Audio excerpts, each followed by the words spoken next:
राज्यातले शेतकरी आज संपावर गेलेत। कर्जमाफीसह अनेक महत्त्वाच्या मागण्यांसाठी शेतकरी संपावर गेले आहेत। राज्यातल्या अनेक बाजार समित्यांमध्ये व्यवहार आज सकाळपासून ठप्प आहेत। पुणे तांब्यातल्या शेतकऱ्यांनी सर्वात आधी संपाची हाक दिली। मुख्यमंत्र्यांनी स्वतः शेतकऱ्यांच्या मागण्यांविषयी सरकार सकारात्मक असल्याचं आश्वासन दिलं, पण नुसत्या आश्वासनांना भीक घालणार नाही असा स्पष्ट इशारा किसान क्रांती संघटनेनं दिला आणि त्याचाच परिणाम म्हणून आजपासून शेतकरी संपावर गेला आहे। मध्यरात्री राज्यभरात शेतकऱ्यांनी संपावर जाण्याचा निर्णय घेतला आणि त्याचे परिणाम आता राज्यभर दिसू लागले आहेत। अहमदनगरमध्ये जिल्ह्यातील बहुतांश दूध संकलन केंद्र आज बंद आहेत, तर त्यामुळे आजपासून दूध खरेदी होणार नाहीये। तिकडे येवल्यात रात्री मुंबईच्या दिशेनं निघालेल्या दुधाच्या गाड्या रोखण्यात आल्या आणि एका गाडीतून सुमारे 800 लिटर दूध फेकून देण्यात आलं। तर मनमाडमधील बाजार समितीत आज व्यापारी रिकाम्या हाती परतले। रोज होणारी भाजीपाल्याची आवक न झाल्यानं आज बाजार समितीत सकाळपासूनच शुकशुकाट बघायला मिळाला।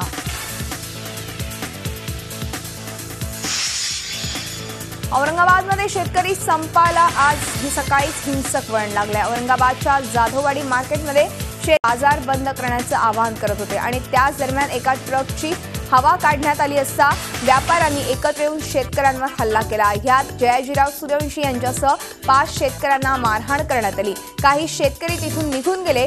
या संपाच्या पहिल्या दिवशी जवळपास अर्ध्याहून अधिक शेतकऱ्यांनी पाठिंबा देत बाजारात ते आले नाहीत आणि ज्या शेतकऱ्यांना आंदोलनाची माहिती नव्हती ते शेतकरी उद्या संपात सहभागी होणार आहेत। व्यापाऱ्यांनी स्वतःच्या स्वार्थासाठी विरोध केला तरी आंदोलन सुरूच राहील अशी भूमिका शेतकऱ्यांनी घेतली आहे। या आंदोलनात सहभागी झालेल्या शेतकऱ्यांनी टोमॅटो कांदे फेकत बाजार बंद करण्याचा प्रयत्नही केला।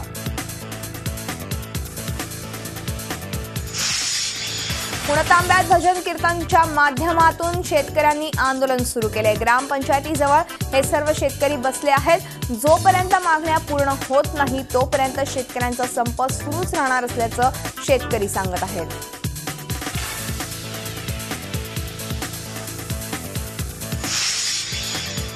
संगमनेर तालुक्यातील तळेगाव दिघे येथे शेतकऱ्यांनी आक्रमक पवित्रा घेतला। गुजरातकडे दूध घेऊन जाणारा टँकर अडवून दूध रस्त्यावर सोडून दिलं, त्यामुळे हजारो लिटर दूध वाया गेलंय। पारनेर तालुक्यातील निघोज येथील शेतकरी रस्त्यावर उतरले। गोरेगाव येथून दूध घेऊन जाणारा दुधाचा टँकर अडवून दूध रस्त्यावर ओतून दिलं। सरकारने शेतकऱ्यांच्या मागण्या मान्य न केल्यास आंदोलन अधिक तीव्र करण्याचा इशारा त्यांनी दिला आहे। शेतकरी संपाच्या पार्श्वभूमीवर नाशिक तालुक्यातील गिरणारे गावातील आठवडे बाजार आज बंद आहे। आसपासच्या जवळपास 82 खेड्यांचा आठवडे बाजार आज पूर्णपणे बंद आहे। सर्व व्यावसायिकांनी स्वतःहून आपले सर्वच व्यवसाय बंद ठेवलेत, त्यामुळे गिरणारे गावात शुकशुकाट पसरला आहे।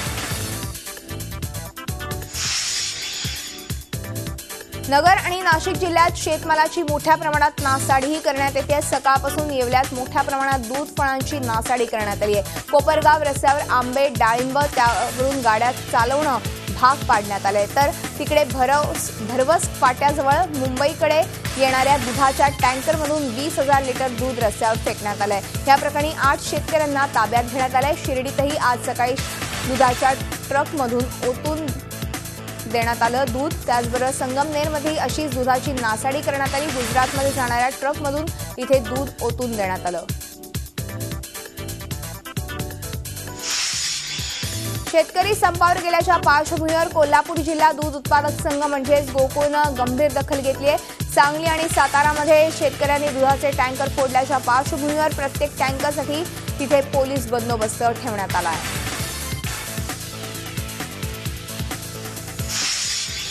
नाशिक कृषी उत्पन्न बाजार समितीमध्ये सकाळपासूनच शुकशुकाट बघायला मिळतोय। रोज हजारो क्विंटल शेतीमालाची आवक होणाऱ्या बाजार समितीत आज शेतकरी फिरकलाच नाहीये।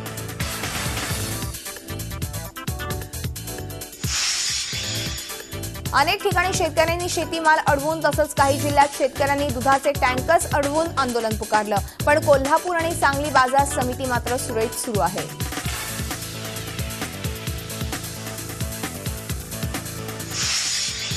पश्चिम महाराष्ट्र आणि उत्तर महाराष्ट्रात शेतकरी संपाची झळ पोहोचलेली असताना मराठवाड्यात मात्र संमिश्र प्रतिसाद मिळतोय।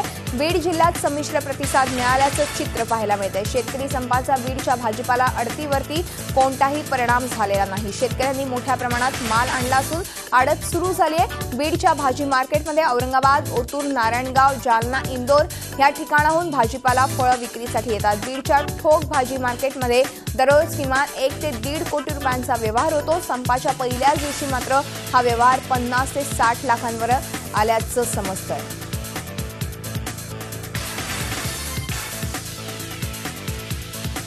राज्यभर शेतकरी संपावर असताना सातारा जिल्ह्यातील कराड शेती उत्पन्न बाजार समितीच्या जनावर बाजारात आज तब्बल 17 कोटी रुपयांची उलाढाल झाली।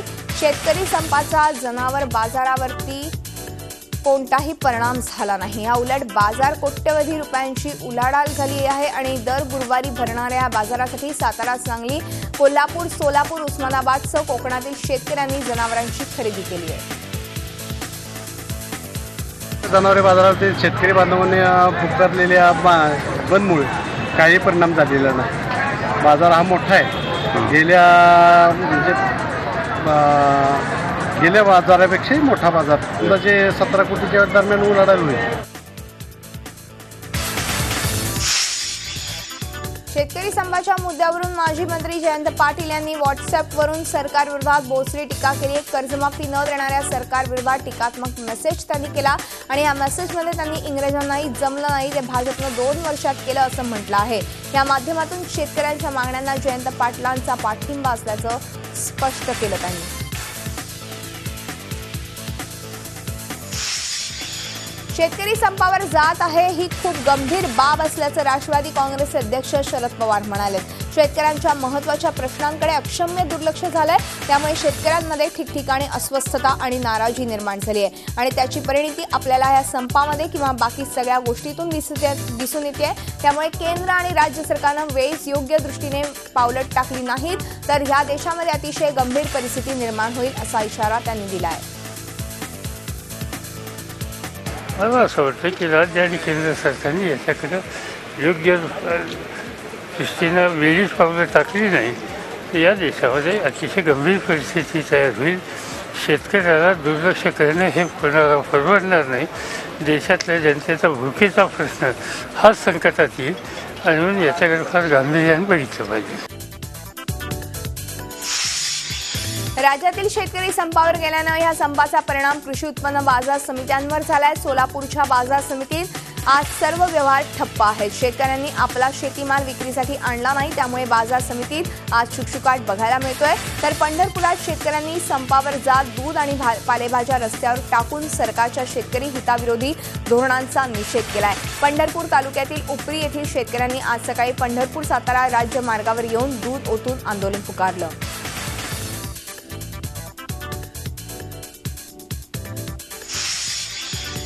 कर्जमाफीसह विविध मागण्यांसाठी शेतकऱ्यांनी आजपासून बेमुदत संप पुकारला। या संपानं शेतकऱ्यांच्या पहिल्या संपाची आठवण पुन्हा ताजी झाली आहे। देशातला शेतकऱ्यांचा पहिला संप रायगड जिल्ह्यातल्या सरी ह्या गावात झाला। हा संप तब्बल 7 वर्ष चालला।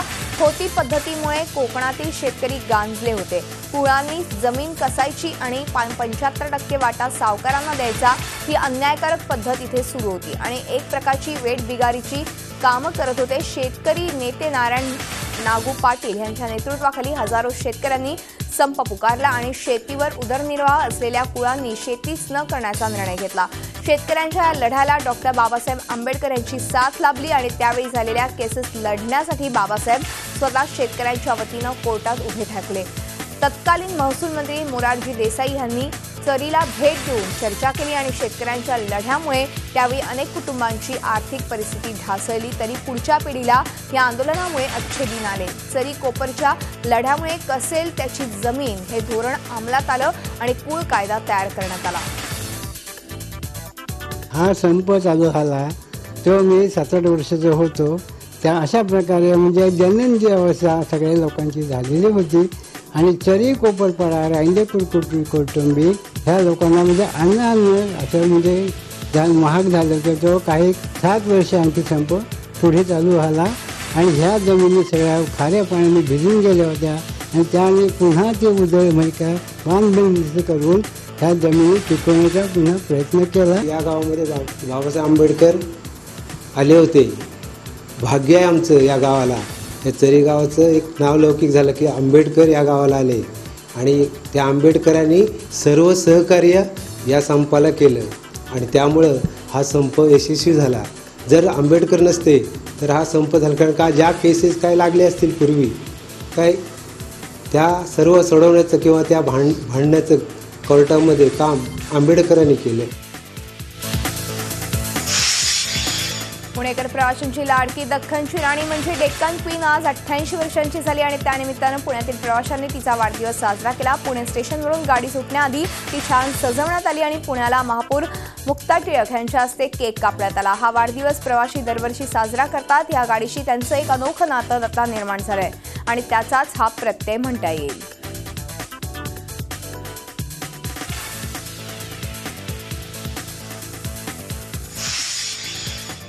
राज्यानंतर वळणार आहोत आंतरराष्ट्रीय घडामोडींकडे, अर्थातच फास्ट. इराकमध्ये आयएसआयएस अतिरेकी संघटनेशी 2 हात करणाऱ्या शिया सैनिकांनी अमेरिकेच्या रणनीतीवर प्रश्नचिन्ह उपस्थित केले. अमेरिकेची रणनीती सपशेल अपयशी असल्याचं सांगत त्यांच्या स्फोटक हल्ल्याचा काही उपयोग होत नसल्याचं हद अली अमिरी ह्या कमांडरनं सांगितलंय. तसंच अमेरिकेने इराक अंतर्गत प्रकरणावर कोणत्याही प्रकारचा हस्तक्षेप करू नये असा सल्लाही त्यांनी दिलाय. इराकची राजधानी बगदादमध्ये 2 स्फोट झालेत आणि पहिला स्फोट हा कराडा भागात झाला असून 13 जणांचा यात मृत्यू झालाय तर 40हून अधिक जण गंभीर जखमी झालेत. तर दुसरा स्फोट हा कर्ख भागात झाला असून त्यात 10 जणांचा मृत्यू झाला तर 44 जण जखमी झाले. या दोन्ही स्फोटांची जबाबदारी आता आयसिसनं घेतली आहे. युक्रेनची राजधानी असलेल्या कीवमध्ये पाईपलाईन फुटल्याचा व्हिडिओ समोर आलाय. पाईप स्फोटाची दृश्य सीसीटीव्हीमध्ये कैद झाली आहेत आणि या स्फोटात गाड्यांचं मोठ्या प्रमाणात नुकसान झालंय. सुदैवानं यात कोणतीही जीवितहानी झालेली नाही. सिरियन सरकार आणि बंडखोरांमध्ये तह झालाय. तहानुसार दमिश्कच्या बर्जेह भागातून विस्थापितांना बंडखोरांच्या अवस्थेत रवाना करण्यात आलंय. सेनेच्या हल्ल्यातून बचाव करण्यासाठी हे पाऊल उचललं गेलंय. यात विस्थापितांमध्ये मोठ्या प्रमाणात बंडखोर मुलांचा समावेश आहे. रशियाचे राष्ट्रपती पुतीन यांनी रसायन हल्ल्याप्रकरणी सिरियाच्या असद सरकारचं समर्थन केलंय. या समर्थनामुळे पुन्हा एकदा नव्या वादाला फोडणी मिळाली आहे. फ्रान्सनं नुकतंच रसायन हल्ल्याचा निषेध करत योग्य धडा शिकवण्याचा इशारा दिला होता. त्यावर आता रशियानं समर्थन केल्यानं नवा वाद उद्भवण्याची चिन्ह आहेत. तुर्कीने आक्षेप नोंदवल्यानंतरही अमेरिकेनं सिरियन कुर्दिश मुलांना हत्यारं पोहोचवणं सुरू केलंय. कुर्दिश मुलांना छोटी हत्यारं आणि वाहनं पुरवत असल्याचा पेंटागन प्रवक्ता मेजर अँड्रियन रँकी गॅलोवे यानं सांगितलं. ह्यात AK-47चाही समावेश आहे. अमेरिकेच्या एअर फोर्स बेसने पहिलं क्षेपणास्त्र बचाव सिस्टम तयार केलं आहे. उत्तर कोरियाकडून वारंवार होणाऱ्या क्षेपणास्त्र चाचण्या पाहता अमेरिकेनं ही सिस्टम सुरू केली आहे. मात्र या सिस्टमच्या यशस्वीतेबद्दल प्रश्नचिन्ह उपस्थित केलं जात आहे. 2014 साली 12 वर्षीय कृष्णवर्णीय मुलाची गोळी मारून हत्या करणाऱ्या पोलीस अधिकाऱ्याला बडतर्फ करण्यात आलं. मात्र हे निलंबन भरतीवेळी चुकीची माहिती दिल्याप्रकरणी करण्यात आलंय. नेपाळच्या बाजुरा जिल्ह्यात एक कार्गो विमान कोसळलंय. या दुर्घटनेत एका व्यक्तीचा मृत्यू झालाय तर 2 जण गंभीररित्या जखमी झालेत. सैन्य दल आणि स्थानिक लोकांच्या मदतीने विमानाच्या आसपास लागलेली आग आटोक्यात आणण्यात आली आहे. फ्रान्सचा 21 वर्षीय टेनिसपटू मॅक्झिम होमो ह्याला फ्रेंच ओपन स्पर्धेतून बाहेरचा मार्ग दाखवण्यात आलाय. एका महिला पत्रकारासोबत छेडछाड केल्याप्रकरणी हे पाऊल उचललं गेलंय. सामन्यानंतर त्याने महिला पत्रकाराला किस करण्याचा प्रयत्न केला. त्यानंतर त्यानं माफीही मागितली.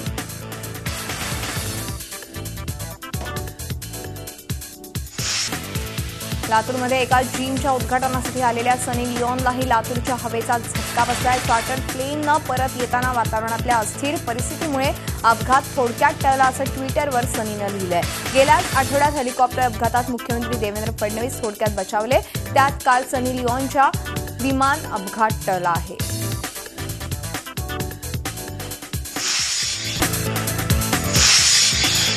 फॅशन ग्लॅमर गॉसिप आणि फिल्म इंडस्ट्रीमधील अनेक सेलिब्रिटींनी करण जोहरच्या बर्थडे पार्टीला हजेरी लावली। बॉलिवूडमधील जानी दुश्मन कतरिना आणि दीपिकाने करण जोहरच्या पार्टीला हजेरी तर लावली, पण एकमेकांसमोर येण्याचं या दोघींनी टाळलं। त्या पार्टीत कुठे जशन दिसत होते तर कुठे प्रेम। आलिया आणि सिद्धार्थची जबरदस्त बॉन्डिंग करण जोहरच्या पार्टीत दिसली। करणची फेवरेट अभिनेत्री ऐश्वर्या राय बच्चनही या पार्टीला उपस्थित होती। शाहरुख खान आपली बायको गौरी आणि मुलगा आर्यन बरोबर ह्या पार्टीत सहभागी झाला होता, पण खिलाडी कुमार, अक्षय आणि ट्विंकल खन्नाने पार्टीतली एंट्री त्यांची सरप्राईज ठरली।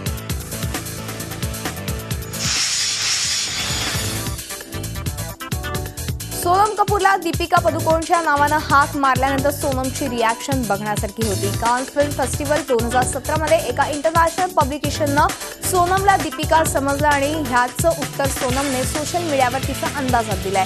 1000 फोटोजमध्ये योग्य नाव टॅग करण्यात आलं, पण एकाच जर का दुसऱ्याचं नाव टॅग झालं तर त्याला चूक समजायची की मला ओळखण्यात चूक झाली असं म्हणायचं। तसंच PR टीमनं फैलवलेल्या गोष्टींकडे कानाडोळा करावा असं सोनमनं म्हटलंय। सोनमने ज्या PR टीमवर बोट उचललंय ती तर दीपिका पदुकोणचीच टीम आहे, त्यामुळे आता दीपिका सोनमला काय उत्तर देते हे बघणं इंटरेस्टिंग ठरणार आहे।